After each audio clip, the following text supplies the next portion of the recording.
The whole opening sequence is a blonde woman whose face we don't see, so yeah, it's Kate. I don't even know why they bothered to hide it. Was anyone really fooled?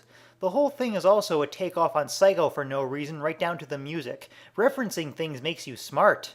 She gets a letter that makes her cry, and it's just weird how the music tries to make us feel sad about this when we have no clue what's in the letter yet. What's in the letter is that her mother Diane is dying of cancer, and with the police watching for her, she hooks up with her childhood friend Tom for help. He's played by Sean Astin's brother, who starred in one of my favorite childhood movies, Iron Will, so this is really painful. Tom works at the hospital and gets Diane scheduled for an MRI to get her away from the cops. They go to the tree from Carnival and dig up a time capsule with the music bizarrely trying to convince us something scary is happening for no reason. The box includes that damn plane that caused us all so much pointless aggravation, plus a tape of them as kids talking about how Kate always wants to run away. She also kisses him because she's not done manipulating him yet. Our heroine. She gets in to see Diane, except Diane calls for help and she whacks a cop in the face with his own radio. Add that to the number of bad things she's done and it's not over yet, as Tom insists on staying with her as she runs away and he's hit by one of the cop's bullets. So there you have it. The man she loved and also killed wasn't her fault at all, and happened only because of his own stupidity and wanting to stay with the psychopathic bitch. Just one more hoop the show has to jump through to try to make us find such an inherently unlikable character likable. Told you she was Bella Swan. Oh, and we get one more shot of the airplane just to remind us what exactly. How in seven hells does getting our hands on it later make anything better? Please, some fan out there who's still watching these, explain this to me. I am begging you. Now, Driveshaft's albums must have spiked when everybody found out that I died in some catastrophic plane disaster. When I come back, alive, it's gonna be insane. Shut up, Charlie. Everyone plays Remember the New Guy with a character whose name is deliberately hard to pronounce, so I'll just call him Jerkass. He's a high school science teacher who informs everyone that monsoon season is coming soon and they'll have to launch the raft before it to have any hope of finding rescue. And no monsoons will ever be seen for the rest of the show, so good call there. Kate's realized the full implications of what rescue will mean, so now she wants a spot on the raft for the best chance of escaping. She gets to pestering Michael, including insulting his fathering skills. Yeah, if whatever the case may be was where I started to hate Kate, this episode cemented it. After that kick-ass ending last time, we missed the payoff scene where Locke shows Saeed the hatch. What a jip. Also, Locke asks Saeed to fill Jack in, but also to bring him to the hatch with no explanation. Well, that's a shock. Michael lets Sawyer know about what Kate's doing, and he catches her in the middle of burning the picture out of the passport of Joanna, the woman who drowned in White Rabbit. Why are we supposed to like her again? I want your spot. I'll get your spot. Yeah, that line's almost worthy of the Man in Black himself, isn't it? Walt gives Michael some water, and he faints soon afterward, and Jack's still busy at the hatch. You've been out here for 3 weeks digging this thing up, and you never told me about it. How long did you have that case full of guns before you decided the rest of us needed to know? You used your best discretion. I used mine. Hope that was enough for you, because that's as much information as we're ever going to get about why Locke thought the hatch needed to be such a super-duper double-dog secret. And Jack immediately wants to open it. Best case scenario, they're supplies. Worst case, we use it as a shelter. You are an idiot. Actually, Jack, I can think of much worse cases than that. Yeah, what he said. Why is Saeed not the hero of the show, damn it? Kate finds Jack and tells him about Michael. Jack finds that Michael's water bottle was poisoned, and Michael's first suspicion is Sawyer for no reason that I can see. He already has a spot on the raft, meaning he's not the one with something to gain here. Hurley lets slip to Locke that Kate was the prisoner, leading to this. And you didn't think the others should know about this, Jack? Discretion, John.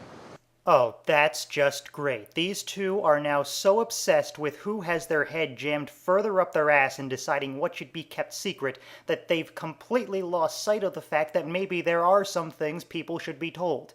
This is exactly the kind of thing that would never happen if Saeed was the star. You can hang out with me in L.A. You and Turnip Head. Shut up, Charlie. It's called Monster Eats the Pilot. Oh, I'm so glad that a man's horrible and senseless death can give you a song idea. Shut up, Charlie. Jack now gets one of his increasingly rare moments of actual heroic behavior when he asks Kate straight up if she poisoned Michael and says quite accurately that he doesn't know what she's capable of, which is entirely due to his own stupidity, but I'll still give him this one. God knows he needs it. Walt goes to Locke to say he didn't poison his father, and things take on more creepy than ever before when Locke grabs Walt's arm and says that they're friends. Walt responds by telling Locke not to open the hatch. I've already given one blanket unanswered questions point to anything involving Walt's mind powers, but that does still leave us with why he said this, given that what they find under there is really quite benign. Michael tells Sawyer he's off the raft, so Sawyer responds by spilling the beans about Kate with the proof of her having Joanna's passport. And it's really a crime that this isn't listed among his crowning moments of awesome on TV tropes, because I was certainly cheering my head off. Here's Kate's reaction in full, just to savor how much this character has been screwed up beyond all redemption. Yes. I was on the plane with Marshall. Yes, I was wanted and caught and being transported back. No matter what I say about what happened, about what I supposedly did, I'm going to jail.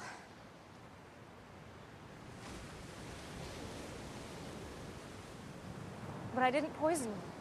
And for the record, it turns out she did deliberately kill her father, no supposedly about it. Yeah, he was an abusive scumbag, but we still just saw her get up on her moral high horse for a complete and utter lie. And people actually like this character. I don't get it. Oh, and there is another shot of the airplane as if this wasn't infuriating enough. Jack has figured out that it was actually Sun who poisoned the bottle, hoping to make Jin sick enough that he wouldn't die on the ocean. And his entire deductive process on this took place entirely off screen because all that destroying of any shreds of Kate's likability was way more important. Sawyer comes up to Kate and her mind immediately goes to... Here to say sorry, Sawyer? You know, why don't you and Locke just hook up and make some kind of suicide pact that'll spare us both of you, you filthy piece of distended rectum?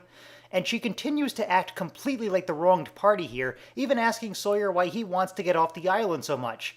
Because he wants to get back to civilization and maybe even find the real Sawyer someday? Oh wait, that's not an idea that concerns her, so of course it doesn't penetrate her head. Walt admits to Michael that he burned the raft and says that now he wants to leave, presumably because of what he now knows about the hatch, which again will come to absolutely nothing. And then we find out that the poison was Kate's idea, so that offended look she got when Jack asked if she did it, yeah, that was also complete and utter horse shit.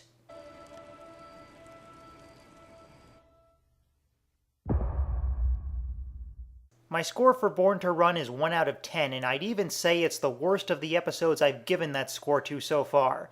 The only thing stopping me from giving it a 0 is that I'm saving that score for the show's worst episode, which is on such a different level of absolute horribleness that it deserves to stand on its own. Have fun guessing which one it is. I said about the last episode that I hate when a character is made out to be more admirable than they really are, and that's 10 times more the case here. Kate has now truly reached Bella Swan levels of being a completely unredeemable, amoral sociopath, and yet we're still supposed to feel sorry for her. That's how disconnected this writing is from anything approaching quality work. I really don't think anything more needs to be said.